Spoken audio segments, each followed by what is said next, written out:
ન્યૂઝમાં આપનું સ્વાગત। હું કિન્નરી। સમાચારો પર કરીએ નજર। સ્થાનિક સ્વરાજની ચૂંટણીને લઈને મોટા સમાચાર। આજે સાંજે 5 વાગે ચૂંટણી કમિશનરની પ્રેસ કોન્ફરન્સ યોજાશે।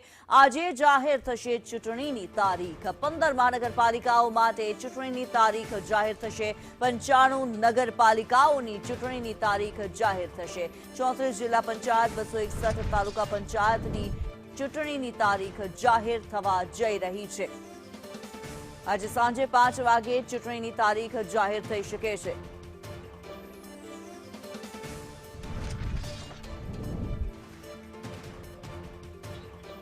34 જિલ્લા પંચાયત, 261 તાલુકા પંચાયત માટે સ્થાનિક સ્વરાજની ચૂંટણીની તારીખો જાહેર થવા જઈ રહી છે। આજે સાંજે 5 વાગે ચૂંટણીની તારીખો જાહેર થશે। સાંજે 5 વાગે ચૂંટણી કમિશનર દ્વારા પ્રેસ કોન્ફરન્સ યોજવામાં આવશે। ત્યારે આજે જાહેર થશે ચૂંટણીની તારીખો। 15 મહાનગરપાલિકાઓ માટે ચૂંટણીની તારીખ જાહેર થશે। મોટા સમાચાર આવી રહ્યા છે। 95 નગરપાલિકાઓ, 15 મહાનગરપાલિકાઓની ચૂંટણી યોજાશે અને આજે આ ચૂંટણીની તારીખ જાહેર થશે। સંદેશ ન્યૂઝના અહેવાલ પર મહોર લાગી છે। સ્થાનિક સ્વરાજ્યની ચૂંટણીને લઈને મોટા સમાચાર આવી રહ્યા છે। આજે સાંજે 5 વાગે ચૂંટણી કમિશનર દ્વારા પ્રેસ કોન્ફરન્સનું આયોજન કરવામાં આવ્યું છે અને આજે જ ચૂંટણીની તારીખો જાહેર થશે। સ્થાનિક સ્વરાજ્યની ચૂંટણીના પડઘમ જ્યારે વાગવાના શરૂ થઈ ચૂક્યા છે ત્યારે તારીખો પર આજે મહોર લાગી જશે। તારીખની જાહેરાત થશે।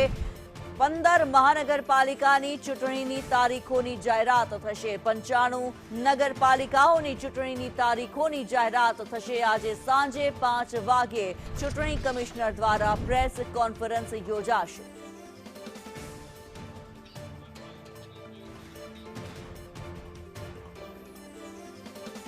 निर्मल दवे हमारी साथे जोड़ाया है, साथे ज जयेन्द्र पांडे हमारी साथे जोड़ाયેલા છે અને કુણાલ વડોદરાથી हमारी साथे जोड़ाયેલા છે।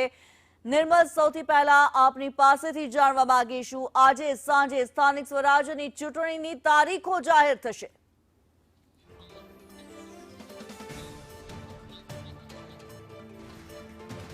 निर्मलનો સંપર્ક નથી થઈ રહ્યો। કુણાલ શર્મા અમારી સાથે જોડાયેલા છે। કુણાલ, આપની પાસેથી જાણવા માંગીશું, સ્થાનિક સ્વરાજ્યની ચૂંટણીના પડઘમ વાગી રહ્યા છે અને આજે ચૂંટણીની તારીખો જાહેર થશે।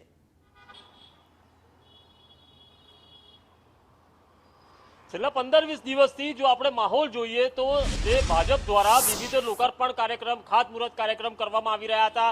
કોંગ્રેસના નેતા આવી રહ્યા હતા, તે પણ પ્રેસ કોન્ફરન્સ કરીને સત્તા સામે સવાલો ઉઠાવી રહ્યા હતા। બીજી તરફ ઠેર ઠેર જે ધારાસભ્યો છે પોતાના જે મત વિસ્તાર હોય વિધાનસભા મત વિસ્તારમાં તેમાં પેવર બ્લોકથી લઈને પાણીની લાઈન, ડ્રેનેજ લાઈન તમામના ખાતમુહૂર્ત કરતા આવી રહ્યા હતા। એટલે કે લાગી તો એવું હતું પરંતુ કે ચૂંટણી હવે નજીકમાં છે પરંતુ તારીખ નક્કી ન હતી। ત્યારે આખરે આજે સાંજે 5 વાગે જે ચૂંટણી આયોગ દ્વારા જે પ્રેસ કોન્ફરન્સ કરવામાં આવશે ત્યારે એપ્રિલના અંતમાં કે પછી મેના પ્રારંભિક સત્તામાં આ તારીખો જાહેર થઈ શકે તેવી શક્યતાઓ છે। જો હું વડોદરાની વાત કરું તો વડોદરા મહાનગરપાલિકાની સાથે અન્ય 4 નગરપાલિકા છે, જિલ્લા પંચાયત, તાલુકા પંચાયત, આ તમામ પર ચૂંટણી છે અને તેને લઈને ભાજપ દ્વારા સેન્સ પ્રક્રિયા પણ હાથ ધરવામાં આવી રહી છે। વડોદરા મહાનગરપાલિકાની પરિસ્થિતિ એ છે કે અહીંયા 76 કોર્પોરેટરમાંથી 69 જેટલા ભાજપના છે, 7 કોંગ્રેસના છે। ભાજપ માટે વર્ચસ્વ ટકાવી માટેની લડાઈ છે, કોંગ્રેસ માટે વર્ચસ્વ વધારવાની ટકાઈ છે અને આ પાર્ટી માટે સત્તામાં ઘૂસવા માટેની લડાઈ છે। પરંતુ આ પાર્ટી અહીંયા ક્યાંય જોવા નથી મળતી, તેનું કોઈ વર્ચસ્વ નથી, કોઈ જીત્યું નથી। એટલે કે સીધી લડાઈ ભાજપ અને કોંગ્રેસ વચ્ચે છે અને ભાજપે તો હવે સીટો હજુ વધારવી કે પછી કોંગ્રેસે પોતાની સીટો વધારવી, આ વચ્ચે જંગ જોવા મળશે। પરંતુ છેલ્લા 5 વર્ષોમાં 3 જેટલા પૂર વડોદરામાં આવી ચૂક્યા છે, મોરચા મંડાયા છે, દૂષિત પાણીની સમસ્યાઓ છે, ડ્રેનેજની સમસ્યાઓ છે, પ્રાથમિક સુવિધાઓને લઈને મોરચા આવતા રહ્યા છે, પ્રાથમિક વર્તમાન બોડી સામે સવાલો ઉઠતા આવ્યા છે।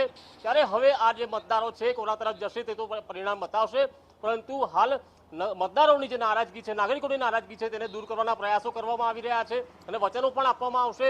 ત્યારે કોંગ્રેસ સત્તા પક્ષની કઈ એવી લૂપ હોલ છે કે જે પ્રજા સમક્ષ મૂકશે, પોતાનો વોટ મેળવશે તેના ઉપર નજર છે। એટલે કે આ ચૂંટણી રસાકસીવાળી થવાની છે, પરિણામ જે આવે તે પછીની વાત છે। પરંતુ આગામી 1 મહિના માટે વડોદરામાં રસાકસીનો જંગ ભાજપ અને કોંગ્રેસ વચ્ચે જોવા મળશે તેવા ચોક્કસ છે।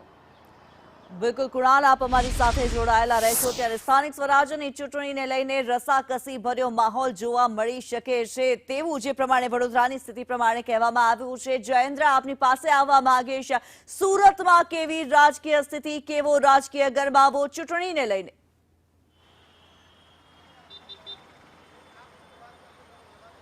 બિલકુલ કેન્દ્રની જે રીતે વાત કરવામાં આવે, સાંજે 5 વાગે સનસનાટ થવા જઈ રહ્યો છે ચૂંટણીને લઈને.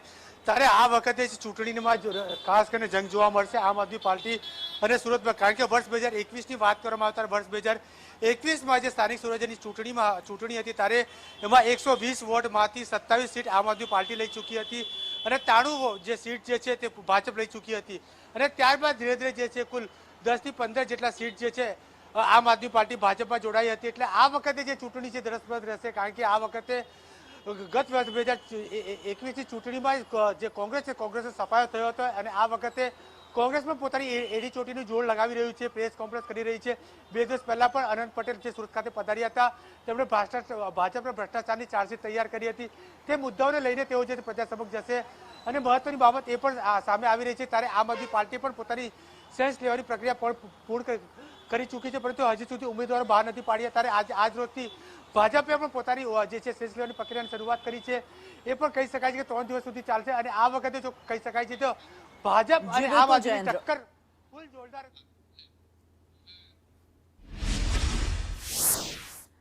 નિર્મલ અમારી સાથે જોડાયેલા છે. નિર્મલ, આપની પાસે આવવા માંગે છે. સંદેશ ન્યૂઝ દ્વારા અહેવાલ પ્રસારિત કરવામાં આવ્યો હતો. આજે તારીખો જાહેર થઈ શકે છે અને તેના પર મહોર લાગી ચૂકી છે. સ્થાનિક સ્વરાજ્યની ચૂંટણીની તારીખો આજે જ જાહેર થશે.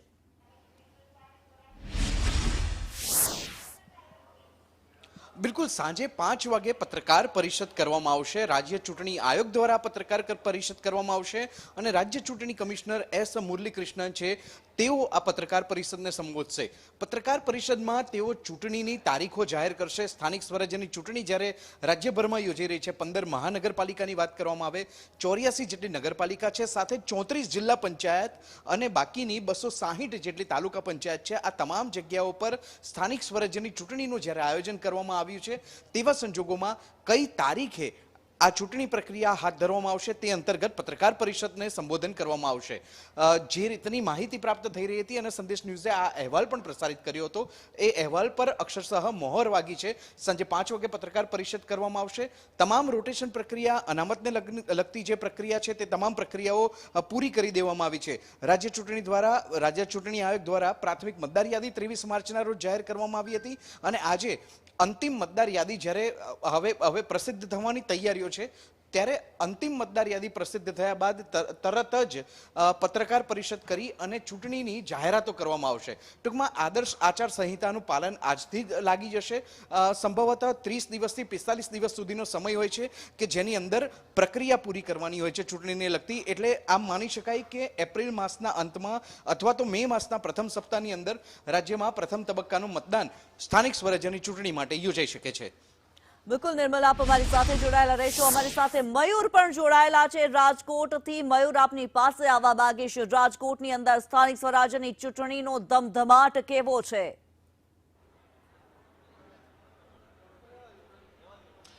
બિલકુલ કિન્નરી, સાંજે 5 વાગે ચૂંટણીની તારીખોનું એલાન થવાનું છે અને ભારતીય જનતા પાર્ટીના કાર્યાલય ઉપર છું. અહીંયા સવારથી સેન્સની પ્રક્રિયા માટેની જે ગતિવિધિ છે એ શરૂ થઈ છે. દરેક વોર્ડની અંદરથી દાવેદારો ઉમટી પડ્યા છે. છેલ્લા 1 સપ્તાહથી આના માટેની તૈયાર થતી હતી. આજે અંતિમ મતદાર યાદી છે રાજકોટ શહેર અને જિલ્લાની પણ પ્રસિદ્ધ કરી દેવામાં આવી છે. રાજકોટ શહેરની જો વાત કરીએ તો 9,85,000 જેટલા મતદારો છે એ રાજકોટ શહેરની અંદર નોંધાયા છે. તો બીજી તરફ જિલ્લાના કુલ મળીને અને શહેરના કુલ મળીને 19,85,000 કરતા વધુ મતદારો છે એ નોંધાયેલા છે. જે પ્રકારના તમે દ્રશ્યો જોઈ રહ્યા છો, શહેર ભાજપ કાર્યાલય કમલમના દ્રશ્યો છે. અહીંયા તમામ દાવેદારો અલગ અલગ વોર્ડમાંથી આવ્યા છે. 1 થી 5ના વોર્ડના દાવેદારો હોય એમને લઈને જે સેન્સની પ્રક્રિયા હતી એ હાથ ધરવામાં આવી રહી છે. તો અન્ય વોર્ડના જે દાવેદારો છે એમને પણ અહીંયા બોલાવવામાં આવ્યા છે. એટલે કહી શકાય કે રાજકોટ મહાપાલિકાની ચૂંટણી માટે ન માત્ર શહેર ભાજપ પરંતુ ત્રિકોણીય જંગ થવાનો છે. એટલે માટે આ ચૂંટણી ખૂબ જ રસપ્રદ બનવાની છે. ભાજપે પોતાની તૈયારી છે એ અહીંયા શરૂ કરી દીધી છે અને 2 દિવસ સુધી આ પ્રકારની જે સેન્સ છે એ લેવામાં આવશે અને ત્યારબાદ જે દાવેદારો છે એમની યાદી તૈયાર કરીને મોવડી મંડળને મોકલવામાં આવશે. તો બીજી તરફ આમ આદમી પાર્ટીની વાત કરીએ તો તેમને અગાઉથી 21 જેટલા ઉમેદવારો છે એ જાહેર કરી દીધા છે. કોંગ્રેસની સેન્સ પ્રક્રિયા છે એ પણ પૂરી થઈ છે અને ત્યાં લગભગ 400 કરતા વધુ દાવેદારોએ દાવેદારી નોંધાવી છે. એટલે રાજકોટ શહેરની જે ચૂંટણી છે એ ત્રિકોણીઓ જંગ સમાન બની રહેવાની છે. એ જ પ્રકારની જે સેન્સની પ્રક્રિયા છે એ જિલ્લાની અંદર પણ શરૂ થવાની છે. એટલે જિલ્લાની અંદર પણ